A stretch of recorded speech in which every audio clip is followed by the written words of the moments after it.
Born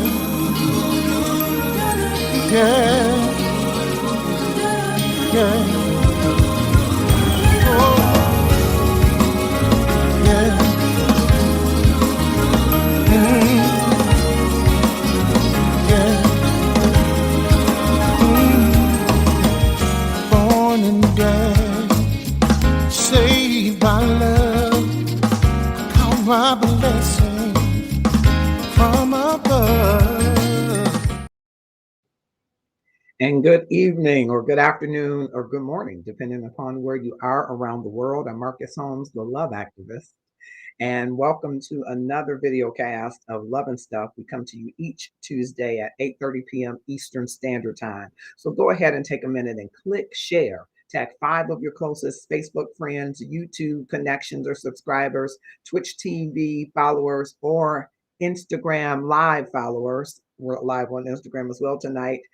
Tag 5 of the closest ones and 5 of the more popular ones to join you in the discussion. Thank you, Dolores, Michelle, Archibald, Mike Flanoil, and all of you that are joining. Click share right now and tag someone to join us in this topic that we've gleaned from one of our day one members of the Love and Stuff community. And I'll tell you how you can become a member of the Love and Stuff community if you are not already. Well, I'm excited that you are here joining us on all of these platforms. Why don't you take a moment to click share, tag 5 of your closest Facebook friends, YouTube subscription, Twitch TV followers or IG followers, and 5 of the more popular ones to join in tonight's topic, which is gleaned typically from the inbox, but tonight it's gleaned from one of our day ones here in the Love and Stuff community, a topic that she raised, and boy, it was an exciting topic, at least for me, and I hope to interweave some interesting information in with that topic. So you don't want to miss. Click share and tag someone to join us right away. While we're doing that, I just want to make sure that I pitch that you can get the Gratefulness Journey every day. It's available on Amazon, and you can purchase that on your way in your travels. This comes from another author who is a day one in our Love and Stuff community. Carmen Evans is a day one in our Love and Stuff community. As a matter of fact, she bought our first tripod when we started this Love and Stuff journey. So she's been there day one, and she's a value member of the community. And Carmen made a post. So first, let me tell you that Carmen is an author. And if you haven't gone out to get her book, here is her book. It's called Life Happens, How God Sustained Me. And she talks about the various things that she went through. You want to make sure that you purchase Carmen Evans' book. And so I gleaned from her topic that she had in a post. She said this, and I will cut and paste it in the chat and pin it. I'll try to pin it across various topics. This was her post. She said, "Men, when you're interested in a woman, ask her out on a date. Please don't ask her when you gonna cook for me." And so I thought Mama V was one of the ones that said, hey, this is a great topic for Love and Stuff, and I don't disagree.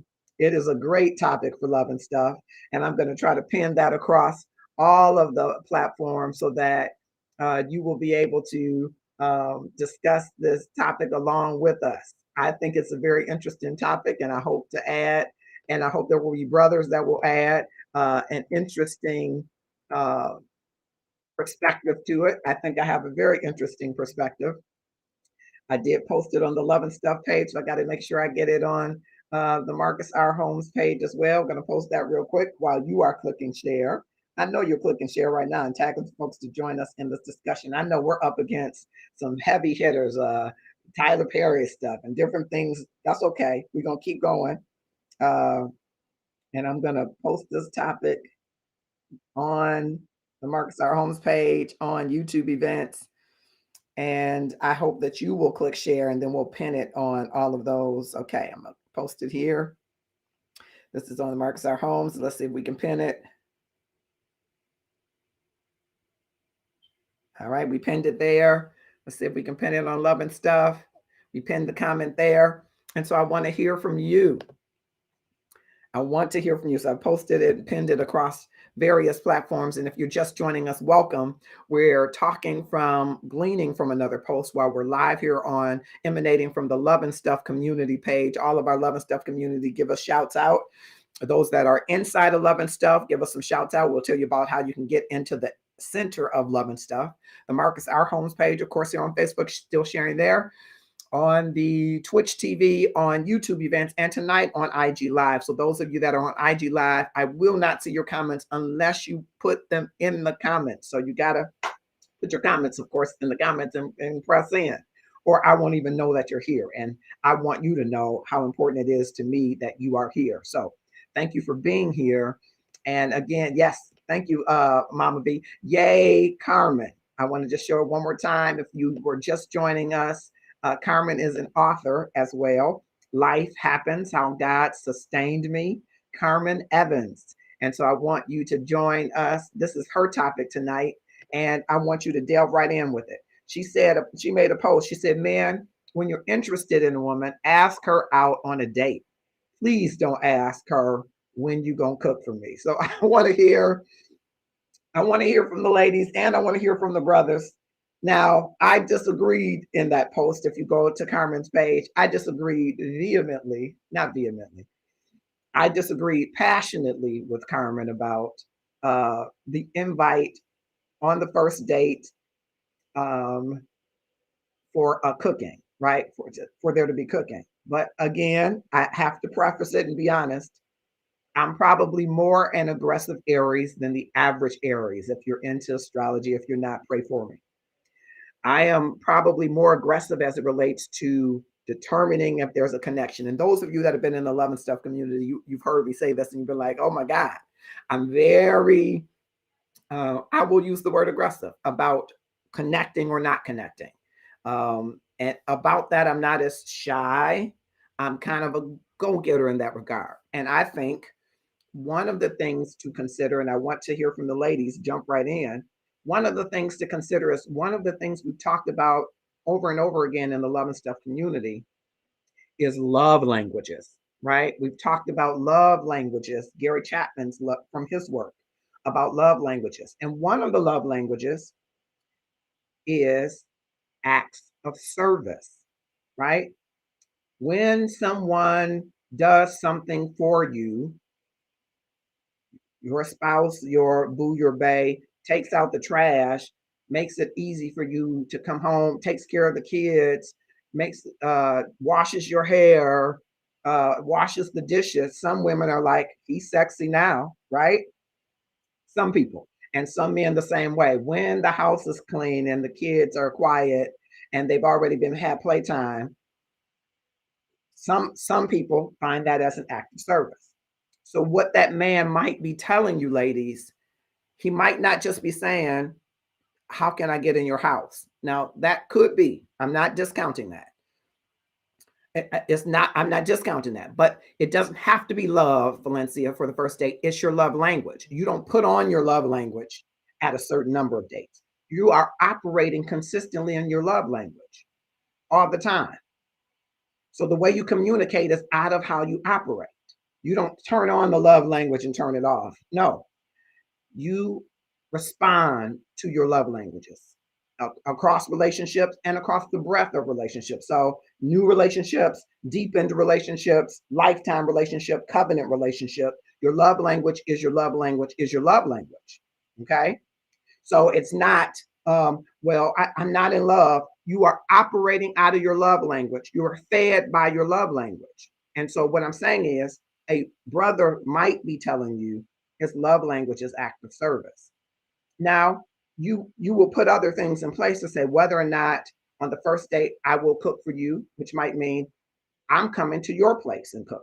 That might be an agreement that you have. If you decide this is something I feel safe doing, doesn't necessarily mean it's a stranger. Not in every instance are we dating somebody on the first date with a stranger. Many of us are going online and dating people and things of that nature. Some people have had conversations, gave somebody a number at a party, and they are having conversations before that first date. Depends on where you are in the first date. So you got to have, if your spidey sense is telling you, no, I shouldn't go to his place or he shouldn't come to mine, that's not for you. But because he says on the first date that he will cook for you is not him necessarily being cheap, because he might offer to pay for the food, right? He might say, hey, that date that we have, that you're gonna cook a meal for me, I willing to have you come to my house, or however, whatever is going to make you comfortable. And it might also mean for that brother, he wants to see if you can cook. For some men, cooking is a big deal. If you can't cook, you might not be the one for him unless you're willing to learn to cook. There are deal breakers for different people. So I don't say discount someone who says, when you going to cook for me? Because that might be his way of saying to you in his own way, cooking is important to me, and it's something that I think is a way that we can get to know each other better. So don't throw it out the window, ladies, unless your spidey sense is telling you this is not a man that I want to bring to my home for a first date, or this is not a man whose home I want to go to on the first date. It isn't necessarily for him to get into your home. Okay, Pam, that may work for you. You may consider it or not consider it, because I don't know if third date. It sounds like a level of comfortableness rather than what I think cooking may have been for what Carmen was delineating. But if you ask me out, don't expect me to cook for you. If I offer, fine. If I don't, okay, that might not work for you, Valencia. I don't want all the women to cast that out. Because it might be telling you something about him that you need to know, and you might not want to discount it again if your spidey sense isn't telling you this is not somebody I want to be in a public place with him and see his hands, so much light that I can see his hands when they're under the table. That might be a whole different show. But that might not be, you might not respond to a guy saying, when you gonna cook for me? Like, never, next. You might be passing up a good opportunity. Now, there are some men who are cheap, who would seek to get over on a woman. And there are some men who would say, when you gonna cook for me? Say, when you buying the food? And he say, okay, let's go, let's go grocery shopping. So just don't toss it out. It could be just for you. Yeah, that might work for you, Pam. I'm talking to the other women who it might work for, and who aren't uncomfortable, maybe, because again, a first date doesn't mean, a lot of people enter into first dates as soon as they meet, and that could be, but some people engage in communication first. You might even do this. You might even do those 35 questions from stranger to friendship. You might do the 36 questions that lead to love before you have a sit down date. That might be just your interaction, talking over the phone or talking wherever before you have what's a formal date. But you got to be on your own comfort zone and comfort level. All right. I discount a man who asked me to cook for him right away. Yeah, no, you're missing out on some good men, but we'll see you down the aisle, however it works for you. Let's see how that turns out for you. You might be missing out on a good brother who says, hey, cook for me. He might be learning more about you for a particular reason. So, but up to you to discount. Why is it okay for him to ask me out and then ask me to cook? I think it's okay for him to ask you out and ask you not to cook. I think it's okay for him to ask you out and ask you to drive. I think it's okay for him to ask you out and ask you not to drive. I don't think it's a bad ask, though, Valencia. I don't think it's a bad ask because he's asking you to cook. And if it's something that you don't feel comfortable doing, I think you say no. Or it's something you're not interested in doing, no. And there are some men that are going to be perfectly fine with that. And there are some men that's going to say, okay. For them, for their various reasons, might consider it a deal breaker. Well, we read the post differently then, Valencia, because I see it as the premise. We read it differently. And so I'm glad we're having this meeting, this love and stuff on the post, because you walked away, as we often do. You know this well, being a pastor. You intended to preach one sermon, and it was received by people differently. You had a premise, and they took it and did something different with it. So maybe that's what's happening. In any case, ladies, don't discount the opportunity to be able to go on a date with a gentleman if he asks you to cook, if you're not opposed to it. Yeah, I believe Cameron Supposed was referring to men that are trying to get to know the woman and ask her to cook instead of taking her out, not something that she may already be familiar with. Maybe so. What I read it is don't ask me to cook, ask me out. I don't think asking you out, Sonya, with your fine self, don't mean that I can't ask you to cook. I don't think it's getting off. And that's I don't think it's getting over necessarily. Not for every man. There are some men that might be cheap as cheap can be. I almost said something that Herbert Holmes would say. Uh, but there are some men that will use that to see, can you cook? If cooking is important to them, if they're not going to spend a long time dating, and it depends on where you are in your interaction. Did you just meet somebody off the street and gave them your number? Did you just get dry from? Did your hair just frizz up from coming out the club and you gave them your number on the way home? How far into the interaction are you? Well, what he might be saying to you is, cooking for me is the way in for me, and that might be for some ladies not the man for them. I would just hate to see some women pass up on a good man without having the conversation and just being like, nope, next. Because the reality is the note next might be passing by on some good opportunities. Said the best way I could think to say that. You might not pass up on every opportunity where a man is saying, yeah, let's go out. Instead of going out, how about I buy the food and you come to my place and cook? Now, again, if your spidey sense says, I, that's your choice. But I don't know if you discount it and say, well, that's cheap. Or, well, you need to take me out. You need to do something for me. I think we need to do something for each other. And I think what we're doing for each other is getting to know each other. And that can happen at a restaurant, at a movie, at the opera, or at my house over dinner. But again, if it's a level of you're not comfortable, then you shouldn't enter in anything that you're not comfortable. I don't think it's either depending on the circumstance. As a woman, I knew exactly what she was talking about. A lot of men don't date and get to know women anymore. But dating is not necessarily going to the restaurant, Carmen. Dating could be us cooking and having a 4-hour conversation. Dating could be us having a picnic that both of us prepared our special dish for. So getting to know someone isn't always over a going out meal. Is I think I hear what you're saying. Uh, you know, dating could be getting to know each other, which would be a good thing, and it could be getting to know each other, uh, not with people around, and that could be something that raises for some people they feel uncomfortable with that, and that's if your intuition is telling you I'm not comfortable with it, you shouldn't enter into it. It might be a conversation. Say, oh, like Pam said, oh, maybe fifth date if we get there. You know, to me, that's perfectly fine to say if you're feeling uncomfortable with this person, you don't feel the comfort level isn't there yet. But the sense of you need to wine me, dine me to get to know me is wine and dine a part of get to know me?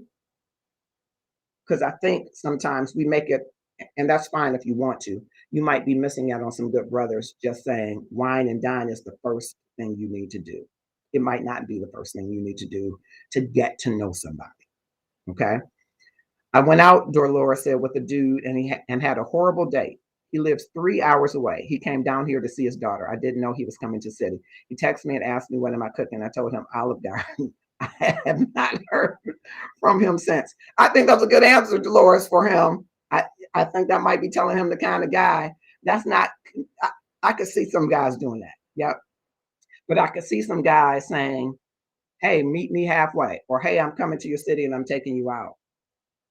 I could see that. I could see some guys saying, what are you cooking? Well, if you're already cooking, can I pay for what you spent on the meal and can we dine there? That might be a good guy, Dolores. Now the guy was saying, what you cooking? And you're like, oh, whatever. And his response should have been, oh, Olive Garden, how much was the bill? I'm going to take care of that. Where are we going to eat it? Right? If he's really interested in you. So I think some guys can't, like some women. I was talking to someone briefly about the time and said, if he's not taking me at this certain level, you might be discounting yourself by saying he has to take you to a certain caliber restaurant. Because the goal really should be not just companionship to fill your void of time, to get to know this guy. And if he's not worth getting to know, no restaurant, no at home or anywhere else is going to satisfy if you're just trying to get a meal. If either of you are just trying to get a meal, that's really not the purpose of getting to know.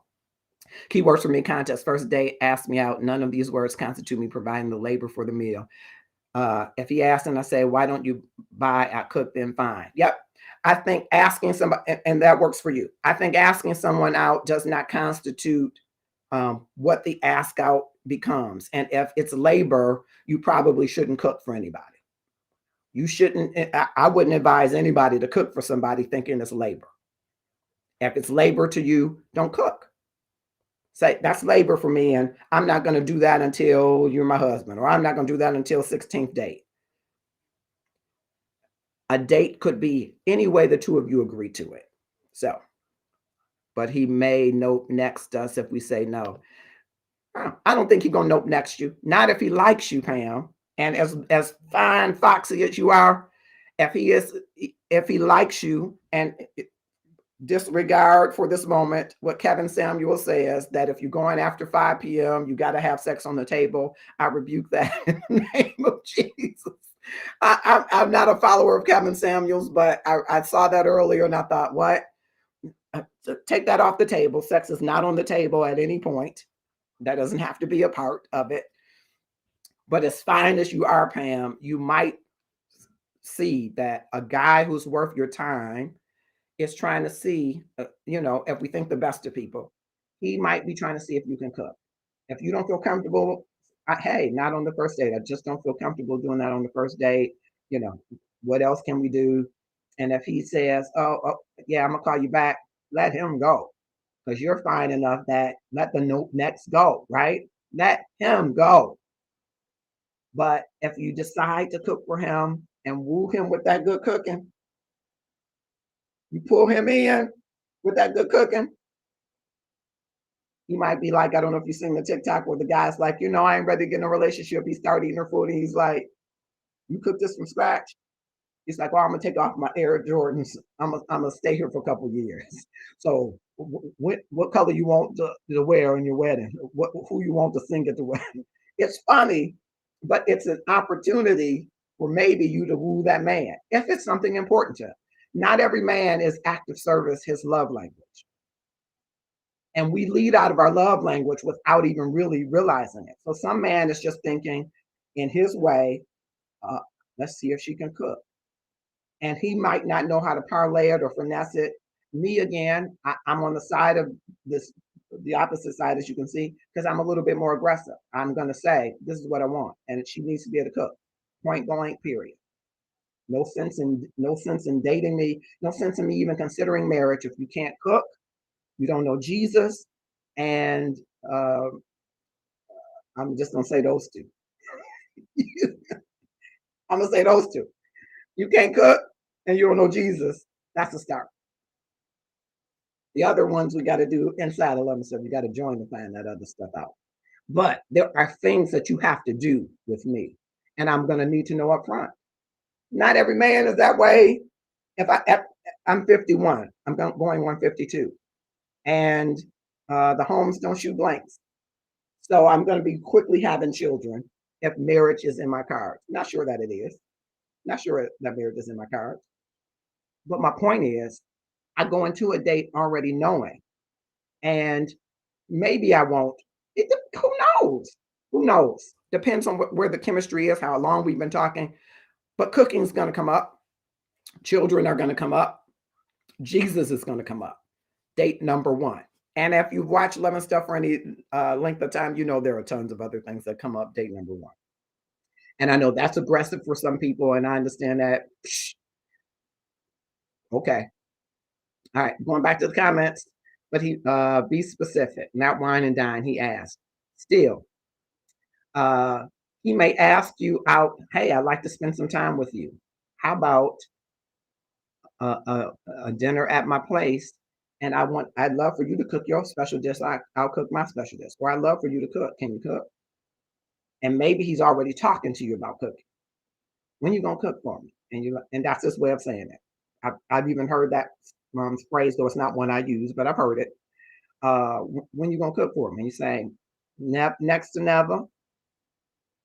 Okay, well, let's go out to dinner. That might be his answer, but just consider that it might be his love language. Acts of service might be his love language. Just consider it. Dolores said he was too cheap for that. Well, if you knew he was cheap, I'm gonna say this, Dolores. Here you go, another foxy sister, right? All these foxy women. If a brother's cheap and you're foxy, those don't go together. Even if he's not rich, he should be rich in intentions. His intentions for you should be rich. And what I mean to convey by that, Dolores, his intentions are to add value to you and not take away value from you. And in our conversations, we're speaking our language that tells us whether or not we're willing to bring value to someone or we're looking just to take it.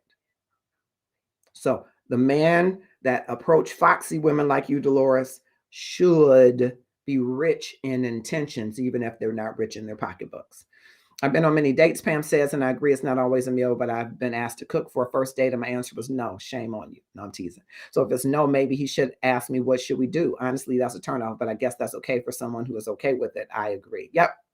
Yeah. If it's not for you, and you're foxy, if it's not for you, it's not for you. I just want you to consider a different perspective that maybe that brother's love language, and I know you all are saying it's just a day they love, but we're not operating. We don't have a separate way we operate once we get in love, not normally, because we're being who we are, and that's our love language, and we're telling you what we like and how we want to receive in our love language. Okay. And this isn't just applicable to relationships. If you follow Gary Chapman, he's got these love languages for workplace, for it's the way that you like to receive what you consider love, gratification, affirmation, and acts of service is big for some people. And so it just might be acts of service, even though it's not your love language, and it's his job to find out what your love language is, right? The flip of that, but he might be telling you his, and you might not want to discount it. Oh no, girl, don't cook for Marcus. Way too spoiled. Hey, do hey, there are some things that you're gonna have to do, and some of them involve cooking. If you ask me out, then ask me to cook. Then is that not disregarding me on some level? Not at all. Are we not both important? Yep. What about my love language? Yep. Why is that not a problem? On another note, and if a woman is not foxy, she doesn't deserve a man who has good intentions. Okay, I'm struggling. You shouldn't be. As foxy as Dolores is what I intended to say if you didn't hear me say that. She should have a man that's rich in intention. Now, foxy is what you name it. Aren't you foxy, Valencia? Isn't every woman foxy? The woman that isn't foxy is the woman that doesn't know where her fox lies. That's all I meant to communicate, but I could see how you could extract that out of that. So let me clarify that for you. Foxy is it's part of the persona that you uplift about you. Some man sees every woman as foxy. Women might not run across the man that sees her as foxy, or she might discount the man that sees her as foxy. Okay. So everybody deserves a man that's rich in intention, but only the foxy women. And what I mean by that is you have to know you're foxy. Not me, because every woman isn't foxy to me, but every woman has foxy, right? There's some other man that sees that foxy in that woman. And when he approaches that woman, he needs to be rich in intention. And any man that doesn't approach her as if she's foxy ought to be a flag, kind of a different show. Yeah. So I think a man asking for what he wants, as long as he isn't forcing what he wants, it isn't illegal to ask what he wants. And you all have had some communication and conversation. I don't know if it's disregarding you. because I think we should be able to articulate what we want, right?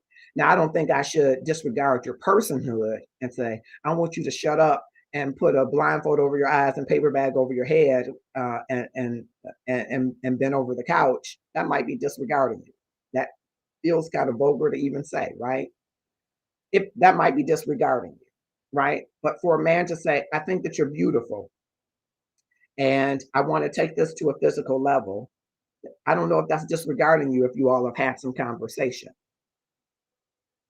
I don't see that as disregarding you necessarily.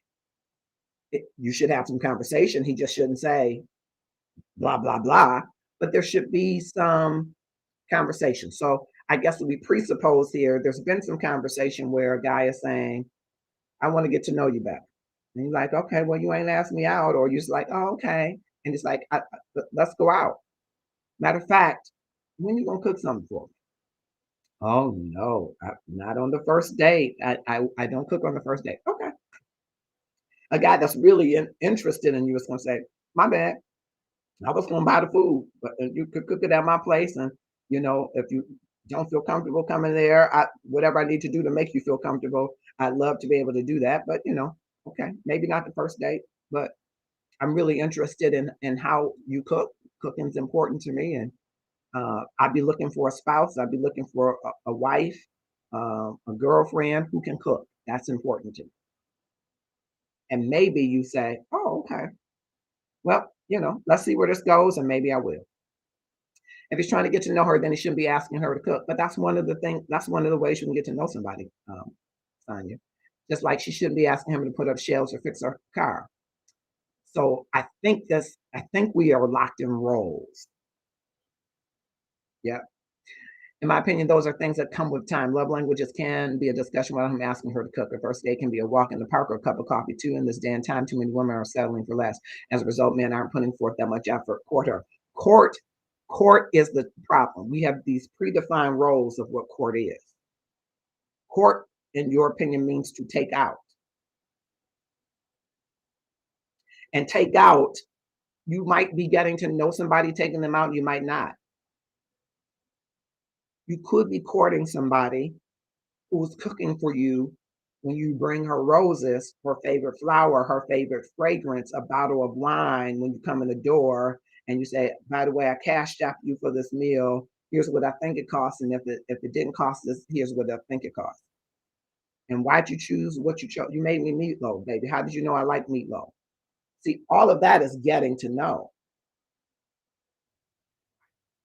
Tara, I think you raise a good point. If you don't feel comfortable going in someone's home or having them in yours, you shouldn't.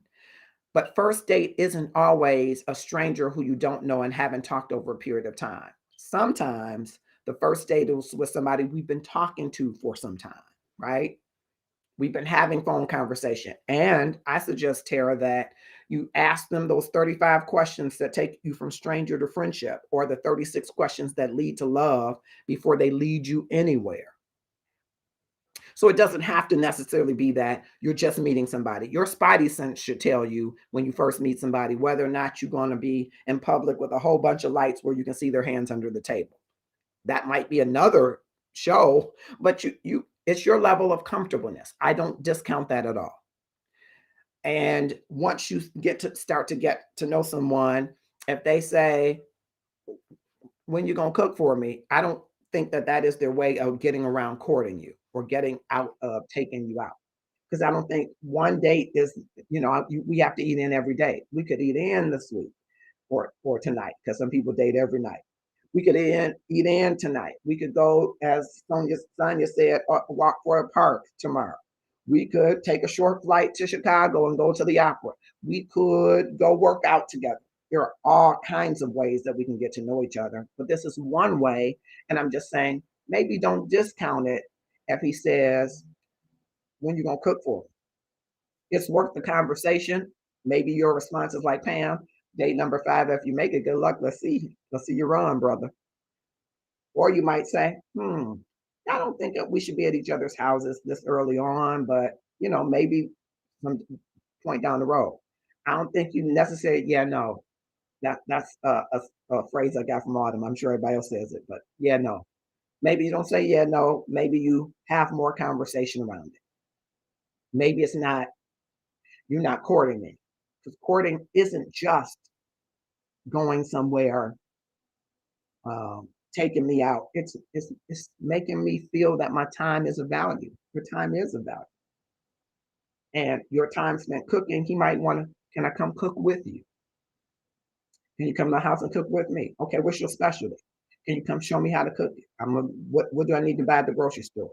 You get to the apartment, he's got rose petals leading all the way to the kitchen. This is the rose petals to my heart, baby. Come on, let's cook it together. All kind of ways that you could be engaging, getting to know each other and courting her, wooing her, that does not involve necessarily taking her out, in my opinion. Uh, I love these comments. I love to keep them coming. I'm trying to keep up with them if I can. No, that's criminal. I don't know who. I got to go back. Maybe. Okay, I'm gonna try to catch up. The interviews are real with the older. Are real with the older we get. It's like they have a bunch of boxes and don't want to take time. I've been talking to someone 3 months and he is talking marriage. He has a whole script in his head about our lives. No, he should have a vision for his life with you, Pam. And you should be having conversations with him all the while. Courting is making the woman feel like she is special to him. And courting could be what I just said.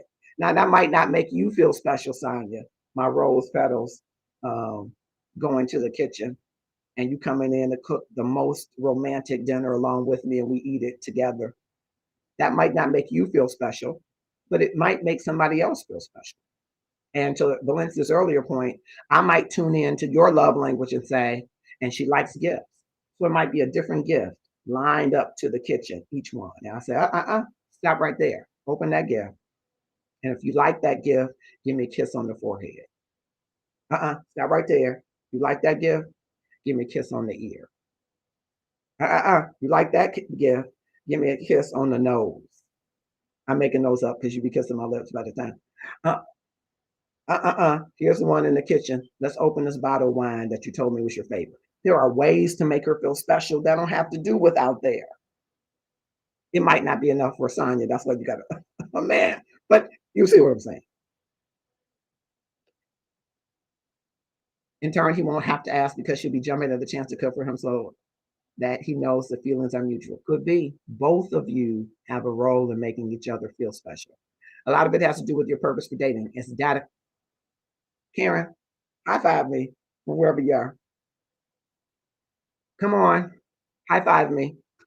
It is data collection for both, but a man is collecting data too. He's saying, can you cook? Now, again, every man, that's not so for him. Every man, that's not so for him. It's cooking does not matter to him. It's his way to get into your house, get into your panties, might be. It's his way to get your guard down, might be. It's his way to be cheap and get over, might be. But some are collecting data. Would I marry a woman that cannot cook? No, unless she's going to go to Chef Yashika and get lessons. No, I would not. I would not. There are men that would. It's no issue for them. We can cook. I can cook. Heck, we can go out to eat forever. There are some men that's fine for them. Doesn't work for me, and I'm collecting data. There are certain things. Okay, a woman that doesn't want to have children. I think it's too early to talk about that. You're absolutely right. Let's go to dinner. I'm taking her to dinner. We had a great time. I just wanted you to know it landed on me a different way when you said we can't talk about children. Those are really important things to me. If I'm going down the road to get married, and trust me, if I'm dating, I'm going down the road to get married, we can't talk about children. I've enjoyed your company. Let me get you to your car. But that's just me. I'm maybe more aggressive. Some have said, oh, that's not sensitive. You have to be sensitive. Pray for me. I'm real intentional if I'm going to spend the time. But I'm to Karen's point, I'm collecting data. And if cooking's on my list, and it is high on my list, I need to know that. Women fall in love with through presence, men fall in love through absence to some degree. And yeah, to some degree. I'm gonna say that. I agree. No one never had to ask me. Cooking is a given if I like you. Well, Tara, I didn't see your picture, but I know you're a fox too. Like Sonya, you're a fox. there might be a time when you're not as um, earlier on, you're not as convinced as he is about you.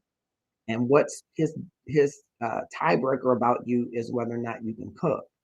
He might advance that earlier than you get to the place where you're like, yeah, this is the guy I really like him. He might advance it sooner than you. And all I'm saying is be open if he does, because it could just be his love language.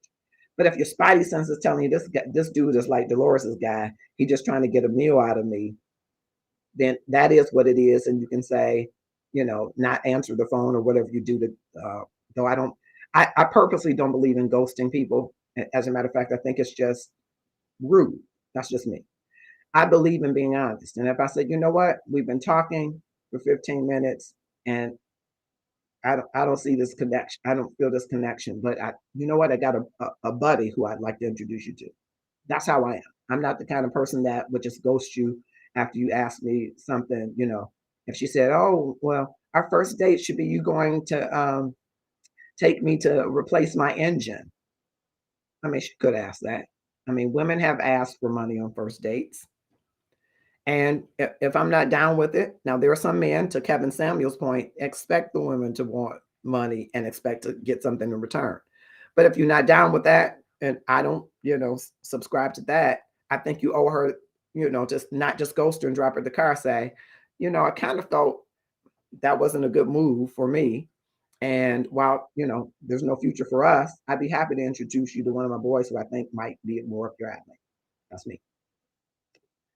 Uh, Children away, I'm too, well, no, Pam, I'm just talking about me. I'm not talking about you. You're my sister, so we ain't talking about us. um, if my cooking is an expectation, I don't know if you saying he would pay for the food should. No, I don't think you need to preface that at all, and I don't think it locks you in the role. I can cook, but so my partner needs to be able to cook also. There are going to be times that I'm not going to want to cook, and I need to be able to enjoy all of the cooking. And so that is an expectation because we both will perform that role. It's not a woman's role in the kitchen. That's not what I'm saying. My parents, both of them cooked, and both of them taught me how to cook. So I don't need her to be able to cook for me, but I want, important to me, is a partner who enjoys cooking, who can cook and will cook. So that's me. He asked, would you cook for Dolores? He asked, I will cook for you. That's cool. But for him to ask her out, not and asking, what are you cooking, was not cool. Yes, it would. I'm just saying, Sonia. I went to Hampton. You know what I'm saying. I'm just saying. Thank you for that, Valencia. Vision, yes, but creating delusional realities without thinking of stuff. Nobody. Oh, that's a whole show, Pam. That's a whole show. Children, no way. Oh, yeah. Well, except chitterlings. Chitterlings, hoghead cheese on the menu. You don't have to eat them, but if you can't stomach them being on the menu, I am not the one. I'm not the one. I wouldn't make somebody cook something they're allergic to. I won't say you have to eat chitlins. Not that. I'm not saying you have to prepare chitlins, but you do need to be able to cook. You don't know what women are going through. It's rough in these streets. You may have the best of intentions, but I promise you, a lot of men don't. Women are operating based on past experience, and a lot of those experiences are negative. I like how you assume that men are expressing their love language. You have on rose-colored glasses. Get rid of them if they ask for money on the first date. Yeah, they do. Women ask for money on the first date, Sonia. They got slick ways that they ask, but they're asking. I would, I appreciate all you've done for me. I would add the tip, but my phone bill is $400. Now, why is a woman telling me that? Hoping that I'm gonna put two on it? So women all the time ask for money, Sonia, in all kind of ways. In all kind of ways.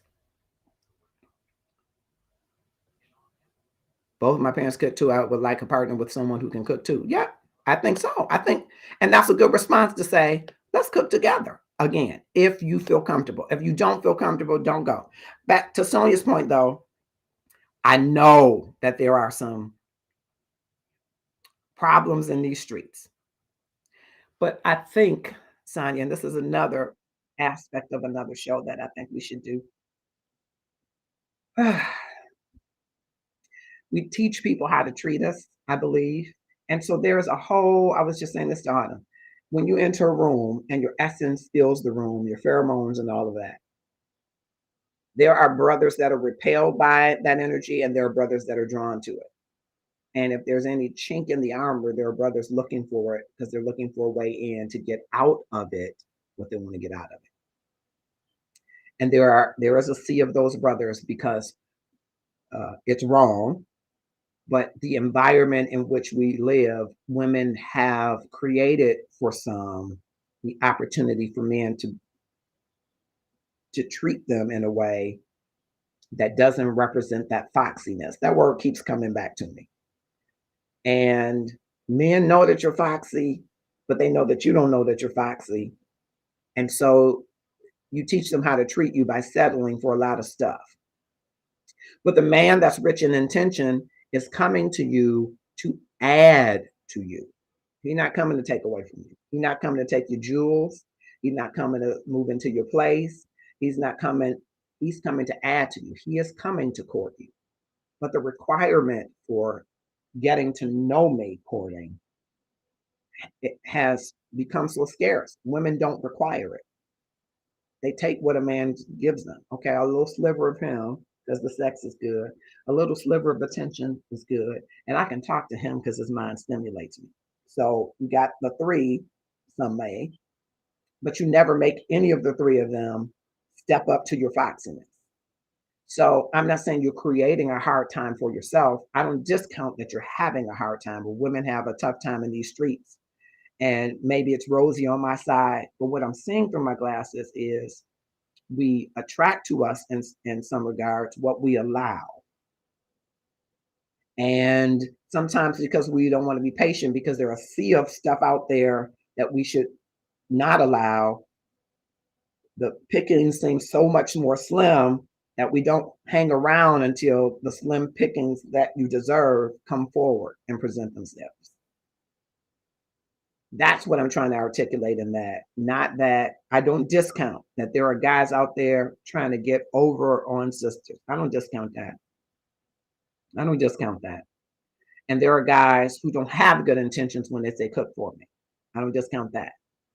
All I'm saying is be open that there might be a guy in that batch whose love language is, I want to see how you cook. And that should align with everything else he's saying and doing. It shouldn't be a shot out the dark. He's been a gentleman. He's called you at appropriate times. He's not forcing himself on you or his intentions necessarily on you. He's being a gentleman. And then he says, when you gonna cook for me? I really would love to taste your cooking. Now, it might for him be, this is a way to get us together in an intimate setting with just the two of us. She cooking for me or me cooking for her, us cooking together, me buying the food, and it's intimate time, not in a restaurant. It's just us together. It could be, and that's all I want people to think. It could be. It could be. And he could be the slim pickings that you're willing to say, yeah, no. Could be.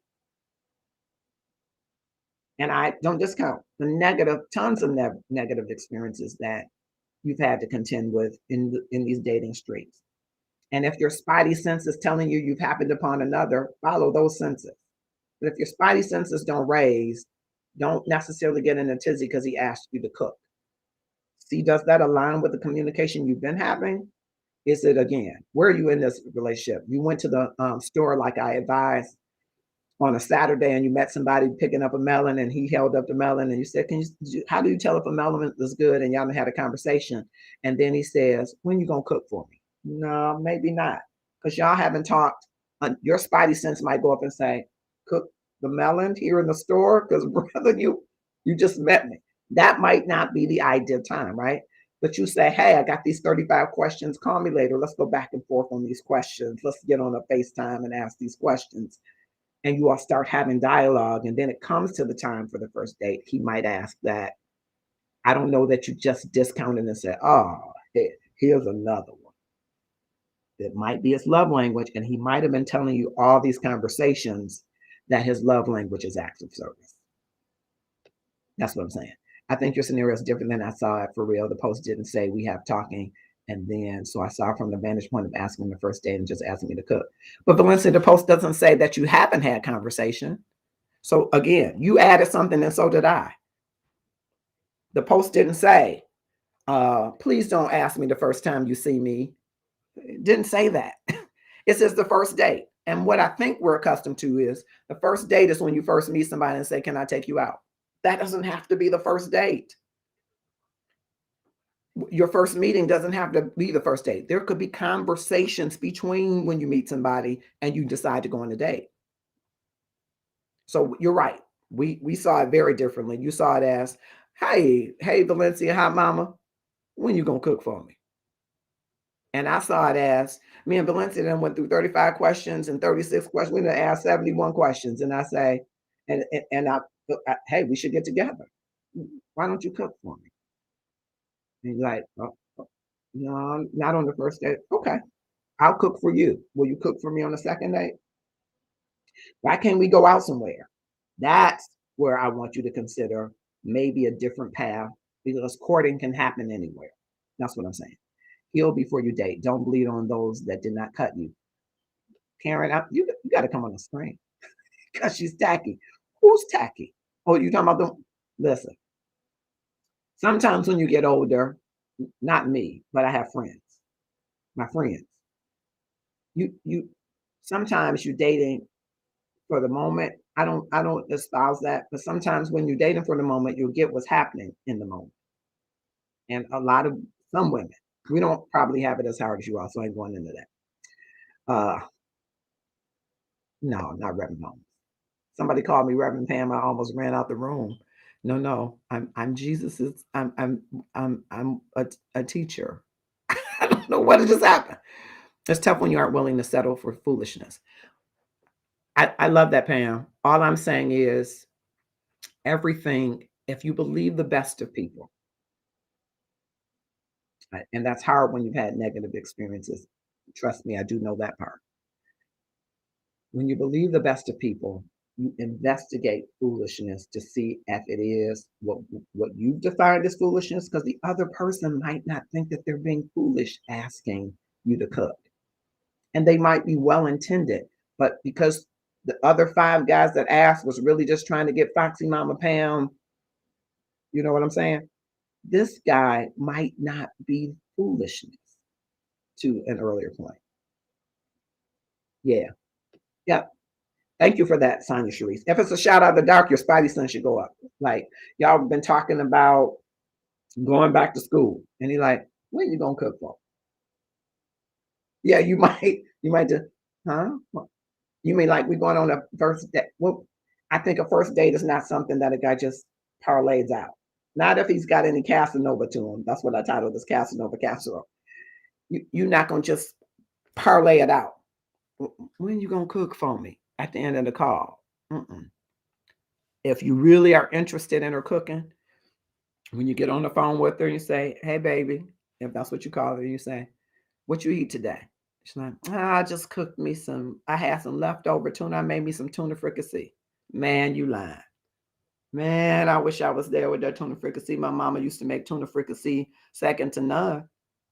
Well, I have to admit, mine's pretty good. Okay, I'm gonna have to, follow up on that sometime. Hmm.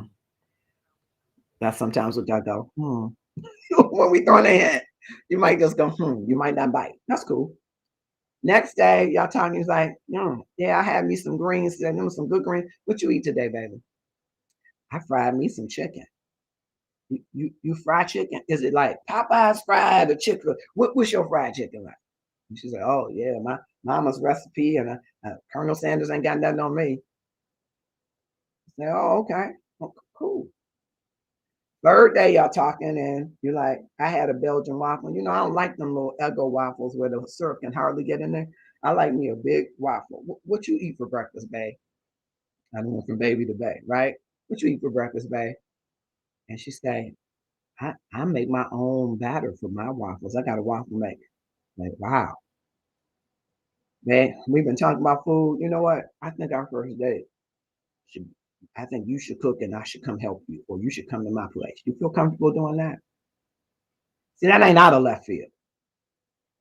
Food is important to me. So we're going to be talking about food. And I'm going to work in every conversation because it's important to me. And you're going to get the sense that it's important to me because you're going to be like, this guy's skinny with a little pudge belly. But he talked about food a whole lot. I'll make parables out of food. I'll make life lessons out of food. So that if my intention is to taste your cooking, buy the ingredients, get you to come over, and I lay out the roses on the way to the kitchen, I am strategic about including it because I want you to know who I am. And if a brother is not strategic like that, he is not either being himself or he's trying to be something else. And so I agree with Sonia. If it's a shot out of the dark, your spidey sense should raise and say, now where did this come?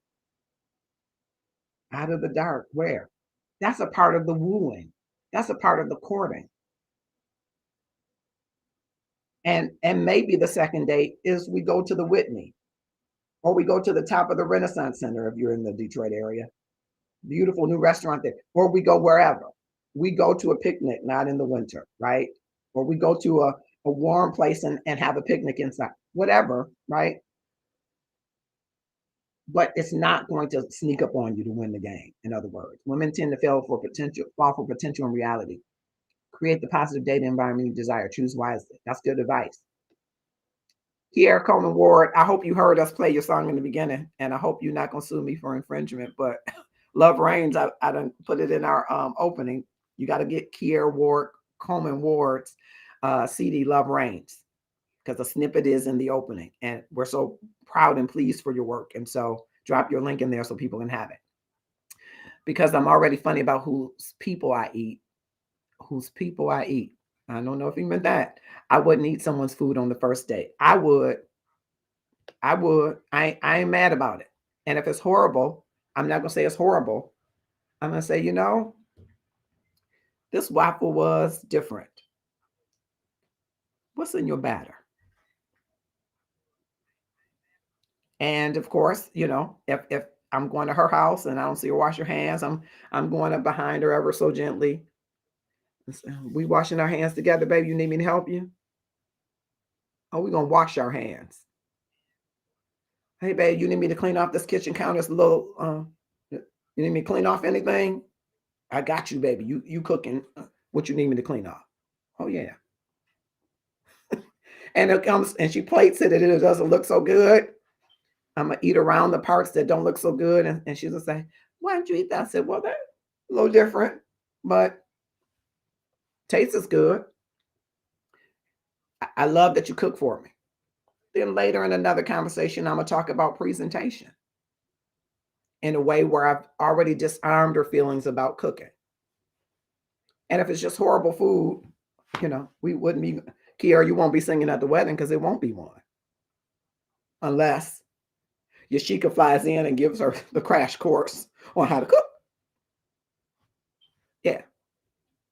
Vulnerability does not include guarantees. Nothing venture, nothing gain. That's the challenge, Karen, because people's hearts have been so hurt. And my heart goes out for them, and I'm past my time. But my heart goes out for them. Their feelings have been so hurt. And so many women and men, brothers, I'm not going to leave you out of this, have been broken. But you cannot have the love that you want without trying. You're going to risk. Love is a risk. And it means you're willing to forgive yourself and read Gary Chapman's 5 apology languages. Forgive yourself for allowing all that bad stuff that came into your life, because you're punishing yourself still. Most people are. Yeah, that's what I deserve that. No. Goodness is what you deserve. Some things less than goodness is what you've accepted. Forgive yourself. And that wouldn't be any different, but the next guy can be totally different. And you've got to be willing to take the risk. The next girl, woman, will be totally different, but you got to be willing to take the risk. And I don't say that's easy because I said it simply. It's hard work to forgive yourself for what you've allowed into your life, what you've seen into your life, and to forgive those people so that you can move forward to somebody else who deserves a fresh chance and a fresh pair of eyes, not one that is looking through a judgmental lens because of what we've experienced. It doesn't mean you don't have a spidey sense, but you got to investigate what you feel, what your limbic system is telling you. You got to ask questions, what your cells down in the molecular structure is saying to you. You got to ask yourself questions. Am I holding someone else guilty, presuming that they're guilty based on some previous experience? So, to Karen's point, I think excellent. Also, because I'm a big guy, that's the first offer I get from a woman who's interested. Believe it or not, I'm a little guy, but because I talk about food so much, it's normally people saying, "Oh, can you want to get something to eat?" But a woman will say in a minute, "I'm hungry." And that's asking for a date because he probably ain't going to McDonald's. If he does, make him come up to your foxiness if you don't like McDonald's. If you love your Big Mac, don't let nobody count you out. Get your Big Mac. But if you don't love a Big Mac, don't let him do a run to McDonald's. If you only like the fries from McDonald's and you're like, I'm hungry. I sure could use some fries. Let him buy you the fries. But you say, I'm hungry. He's like, you want some McDonald's? And he'll go, no, your foxiness don't eat McDonald's unless your foxiness eats McDonald's. Right? So big guy, little guy, big woman, small woman. I would never lead with a vivacious woman say, you look like you can eat.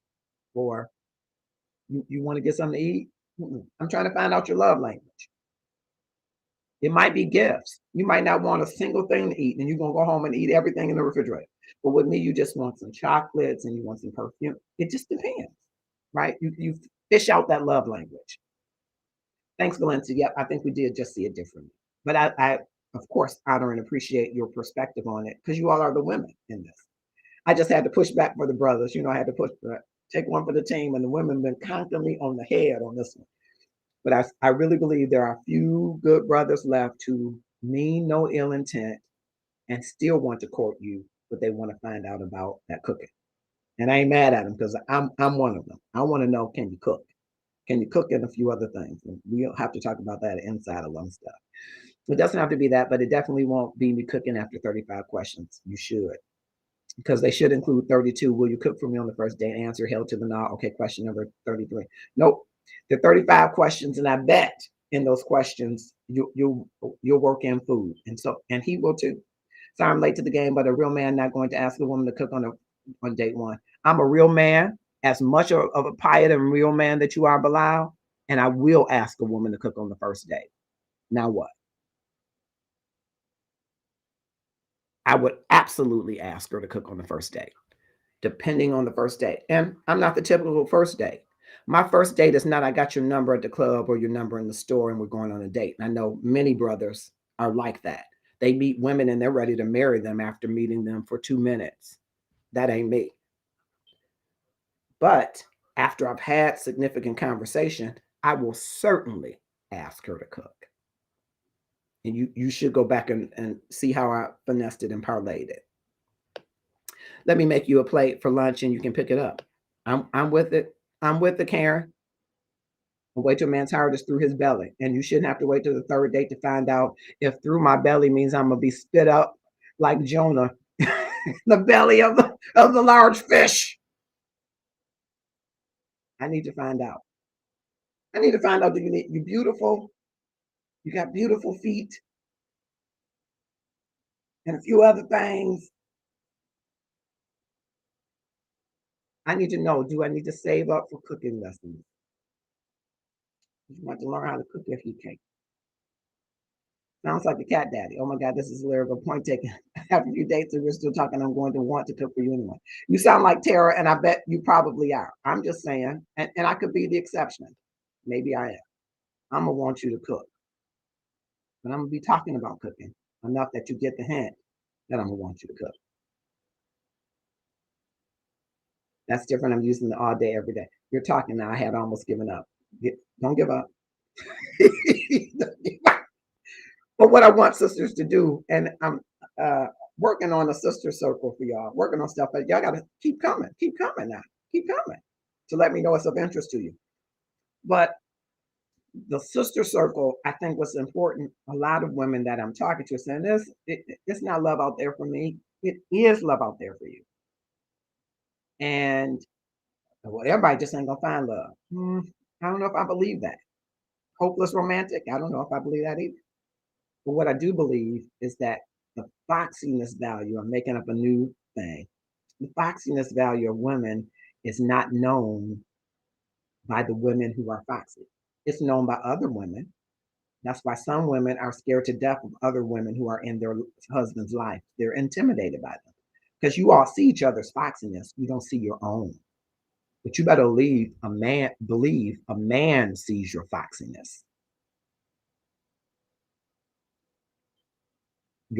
A man sees your foxiness. Forgiveness is freedom. Yes, it is. Yes, it is, Valencia. If she can't cook, I can. That's good for you. I require that we both can cook, but I'm glad. That's good. So good for you. And each person's going to be different, right? Each person's going to have some kind of deal breaker. And if your deal breaker is your partner being able to cook, you need to ascertain that, or you need to ascertain their willingness to learn, right? Yeah. But every woman has foxiness, is the point I was raising before I went back to the comments. But every woman's business is getting to know and getting to be comfortable with that foxiness. Because if she doesn't know it, she doesn't exude it, and brothers pick up on that and they immediately say, oh, this is how I can treat you. And you're right. The brothers that do that are not rich in intentions. And so the goal is to elevate your foxiness to a level where you're willing to celebrate it and live in it and sit in it, so that it envelops the environments that you're in, and it repels those brothers who are willing to set lower standards for your foxiness. Because a brother can't set a lower standard than what you set. You're the one that has to allow there to be a lower standard. Trust me. And so I think women don't stand in that foxiness for a brother to say, oh, I got to step up to that level. Now, there are some women that get it all day. Most of them are married. Some of them are not, but they can say to a brother, oh, no, no, this is what we do. This is how we do it. And he's like, yes, ma'am. He understands and wants that foxiness. And again, foxiness is different for every person, but he wants it. He sees it. He wants it. The average man, I'm going down from this man up here, the average man wants foxiness too, but he ain't willing to do this to get it. So he looks for the woman who doesn't understand the power of foxiness or is not in touch with it. And he sets a low standard. And because she's used to a low standard, she subscribes to it. The goal is to get more women to say, this is the standard, even if the pickings are slimmer. I only need one. And I know there's some people saying, no, I need two. I need three. There was a time I thought that was true. You're not going to find everything you want in one person. You're not everything you need to be in one person. Okay.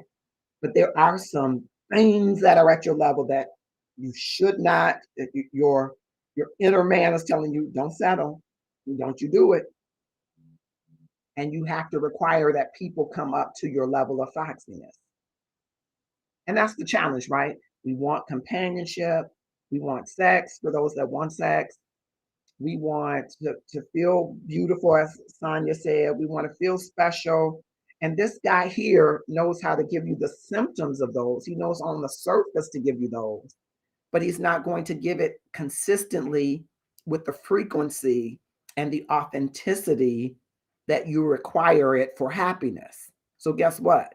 You have moments, peaks and valleys, and you'll go back to him because he knows how to replicate it, but he doesn't know how to do it consistently.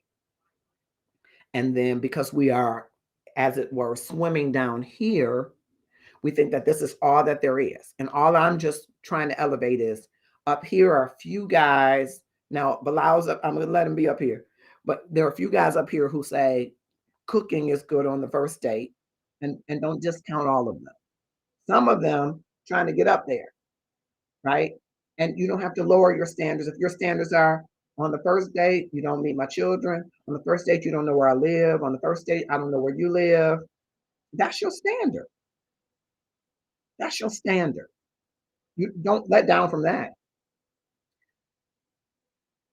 But if you've been dating, talking to, because the courting isn't just when you are in the presence of someone necessarily. It could be the video chat. It could be on the phone. No, maybe people don't talk as much on the phone as, but it's these questions like 35 questions, 36 questions that you're having dialogue, that you're talking about the things around here, right? That gets them to see what it takes and gets you to see whether or not they're going to reach to do what it takes. So you can clear the field and say, yeah, no, as the saying, yeah, no, not on the first date. And I'm just saying, if you've already been talking to them, don't just discount that. That's all I'm saying. Don't make it your go-to to say, oh, hell no, you ain't taking me to the Whitney. For those of you that don't live in Detroit, that's a nice restaurant here. You're not taking me, whatever my favorite, at least take me to the casino bar, seafood, whatever it is, the mortgage board. I'm saying the wrong thing. But you ain't gonna take me to Benihana's. Maybe somebody likes Benihana's. You trying to make me cook? Not every guy that does that means is a bum and is just trying to, like Dolores. I'm not saying the guy Dolores was a bum, but it's trying to bum a dinner. Not every guy. Some guys are just, I'm trying to see what's your move. Will you cook? Will you be offended by that? Can we cook together? Because cooking together can be so romantic. I almost said so erotic, but I don't want you to take the wrong thing. It can be so intimate. It can be so sensual, depending on where you are in your communication. Now, ladies, you know when you're ready to be sensual with that man. You know what you're ready to wear for him, how you're ready to smell for him. The brothers can almost mentally smell it now. The brother knows. So you know at what point in the communications he's moved into the inner court, right? You know when he really has your attention, right? That time could be a really great bonding time. And it could set the course, no pun intended, like course for meal. It could set the course for the rest of the courting and relationship. It could. But I ain't gonna say that I'm crazy. Not every man has that intention. No. But every man don't even know about your foxiness or value your foxiness, I better say, at the level that you do or should. And that's that spidey sense that's telling you, I'm not comfortable with this. Follow it. Just be open. If you don't have that spidey sense telling you that, don't be offended. Don't necessarily say he's a bum unless unless he ghosts you like he did Dolores. But Dolores's foxiness and all of your foxiness says, hey, okay, next. But not every man is going to respond in that way. And if he doesn't, if he says, I understand, I can wait, but I do want to try your chicken fricassee, your tuna fricassee. Because I don't want to get up on that. No, better not say I want to get up on that. Say, I want to taste that. No, better not say that. I like to try that. Just say that. I'd like to try that.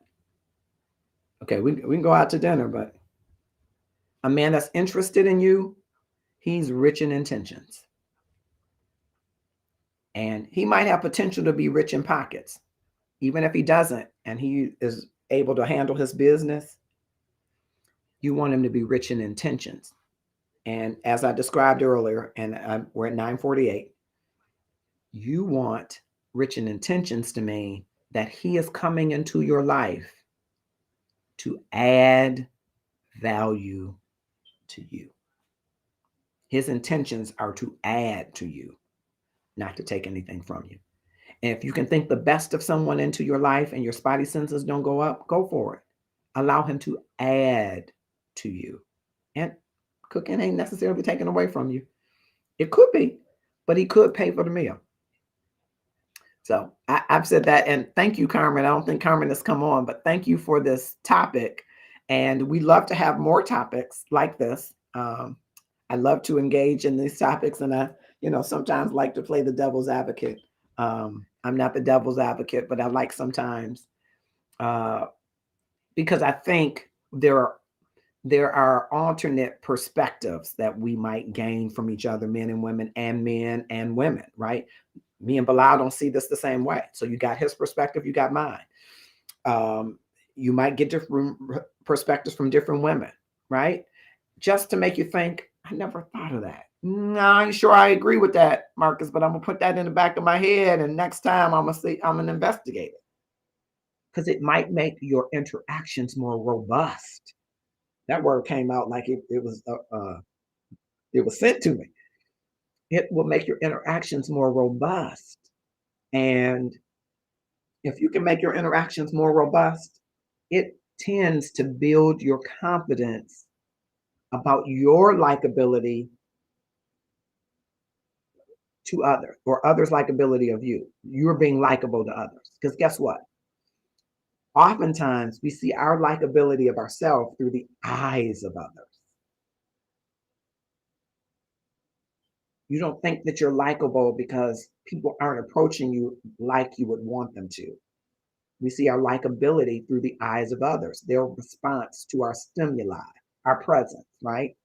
Instead of the likability of self. Do I like me? I got a little extra pudge around my waist and I'm okay with it until I lose it. Tamuk, who's in our Love and Stuff community, is determined to get me in the gym to make me lose it. But do I like me? Because if I like me and I enter into robust interactions, it builds my confidence about me. And it says to me, somebody else likes me too. And that serves to build you and remind you that your foxiness, your intentions are here, and make everybody operate on that level, even in their love language, their way. As you're learning their love language and they're learning yours, operate in those intentions. I'm going to the comments and then I'm closing out. Nice job, much love, good night. But I'm right here. Okay. I disagree. Sometimes we can't find you. Okay. All right. I don't know. We are taught to be good girls. Well, they finished last. No, the good girl. No, good girls. I'm closing on this. Good girls. Pam was probably gone, but good girls finish first if they understand that good is of value, and that good is just not good is just not something you be. Good girls, your goodness is of value, and you won't finish last with that. The challenge is a lot of people spend a lifelong journey getting to that, reconciling that they are good, because we often judge ourselves by what has happened in our lives, what we've allowed to happen in our lives, what we don't say that we believe we deserve, even though inside we beat ourselves up and say we deserve it. And none of that defines the good of us, right? Until you get on a path of understanding you're good, you aren't going to finish first. Even if you're doing all the things that they tell you are good, until you understand the value of good on the open market, the exchange rate is high. Until you come to that realization, you're probably not going to finish first. But thank God that along the journey, he's still propelling you to go forward, to never give up. And though the journey may not be easy, once you get to good, You'll be good. You'll be good. All right. I am, with that, I am excited that you all have come. We have gone over our time, which I'm trying my best to stick to the hour. I want to invite you to Inside of Love and Stuff. What is it? People have been asking and people have been joining, and I appreciate that. It's a place where you get to learn a little bit more about me, the love activist, but you also get to learn about the people who are in the Love and Stuff community. We're about 4,000 people, so it's not a large group, and not everybody is fully engaged all the time. So I created Inside of Love and Stuff so that people would get a chance to meet people who are in our community. And it's not that I'm trying to connect you with your next spouse. I'm not saying you will or will not meet your spouse there. You may or may not. You may meet a good friend, a business partner, just someone to talk to, a confidant. You might just find that you have things in common with people all around the world. And that's the main reason I want you to join. The second reason I want you to join is because there will be exclusive content that you only get inside of Love and Stuff.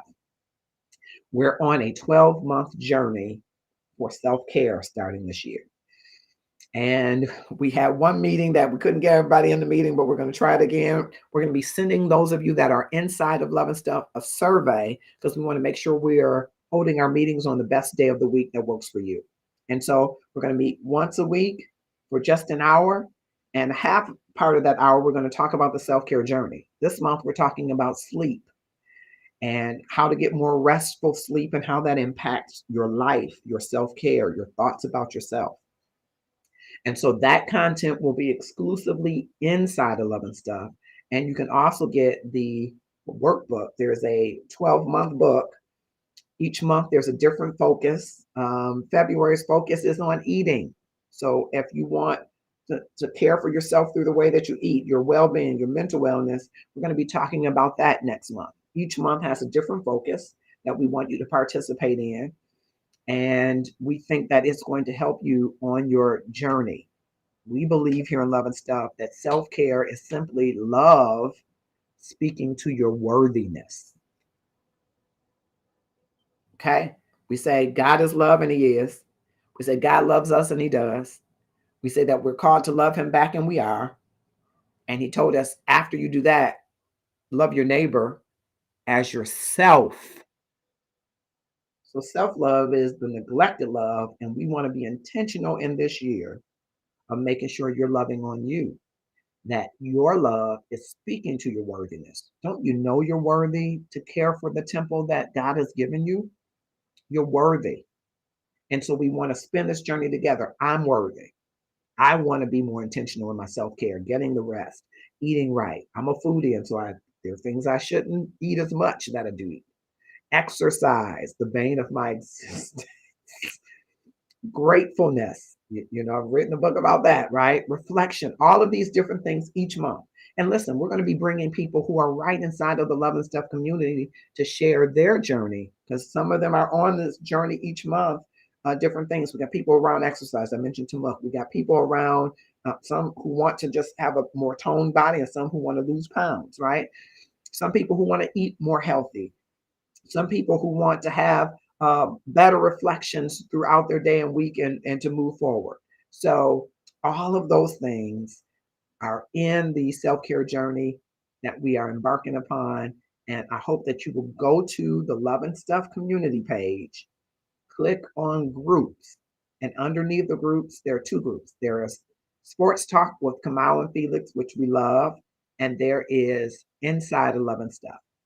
Click on that one, answer a few quick questions that say, yes, I'll do the right things in this group, and just those rules, and you'll be part of the group. Then we'll send you a survey, and we hope that you will respond to the survey and tell us which day of the week works best for you.